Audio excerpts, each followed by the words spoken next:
चलिए भैया, नमस्ते प्रणाम। हम कवि मंधाता मनमौजी रउआ लोग इनके बीच एगो कविता भेज तनी, जौन कविता के शीर्षक बा वाह रे नेता। अपना देश के नेता लोग का बोल देता, खुद बोल के खुद उलट जाता। ये ऊपर हम कविता भेज तनी, रउआ लोग सुनी जा। हमारे चैनल सब्सक्राइब करिए, लाइक करिए, अच्छा लगे तो शेयर भी करिए जा। वाह रे हमार भारत देश, वाह रे हमारा भारत देश के नेता, उल्टा सीधा गलत सही भाषण सभे देता, उल्टा सीधा गलत सही भाषण सभे देता। बीजेपी के राजभर नेता कहले एगो बात, बीजेपी के राजभर नेता कहले एगो बात, सपा के जे वोट करी माई बहन से करी अपना घात। एगो समय रहे कि ओम प्रकाश राजभर बीजेपी के नेता रहले, आ जब बीजेपी में रहले तो सपा के बुराई करें। अब का कहले सुन लीजा। बीजेपी के राजभर नेता कहले एगो बात, सपा के जे वोट करी माई बहन से करी अपना घात। उहे राजभर सपा के, उहे राजभर सपा के भैले आज चहेता। वाह रे हमार भारत देश, वाह रे हमारा भारत देश के नेता। ना बजिहे बांसुरी ना रहिए सांप।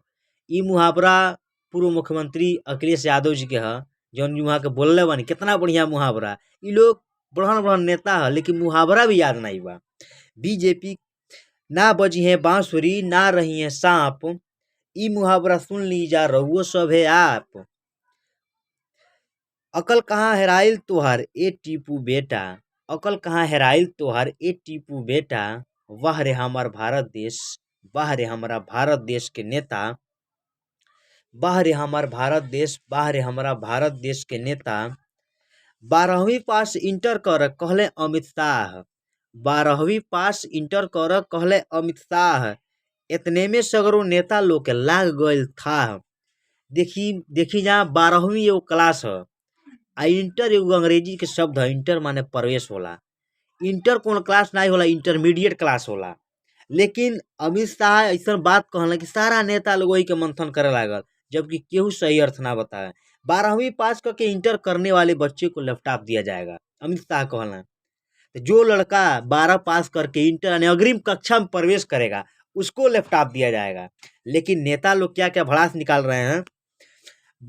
12वीं पास इंटर कर कहले अमित शाह, इतने में सारा नेता लोग के लाग गए था।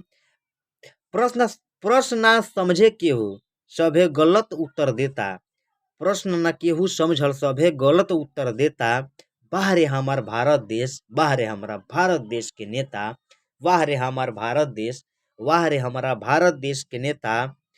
12वीं हवे कक्षा इंटर माने आगे के प्रवेश, 12वीं हवे कक्षा इंटर माने आगे के प्रवेश।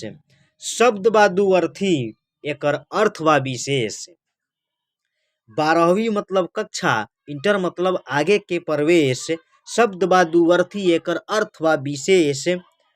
जे अर्थ मुहावरा शैली, जे अर्थ मुहावरा शैली ना जाने उहो बनल नेता, जे अर्थ मुहावरा शैली ना जाने उहो बनल नेता।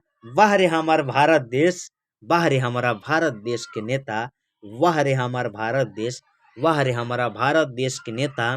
तरुआ लोग इन कविता सुनी जा, अच्छा लगे तो शेयर भी करी जा। जय हिंद, जय भारत, वंदे मातरम, जय श्री राम।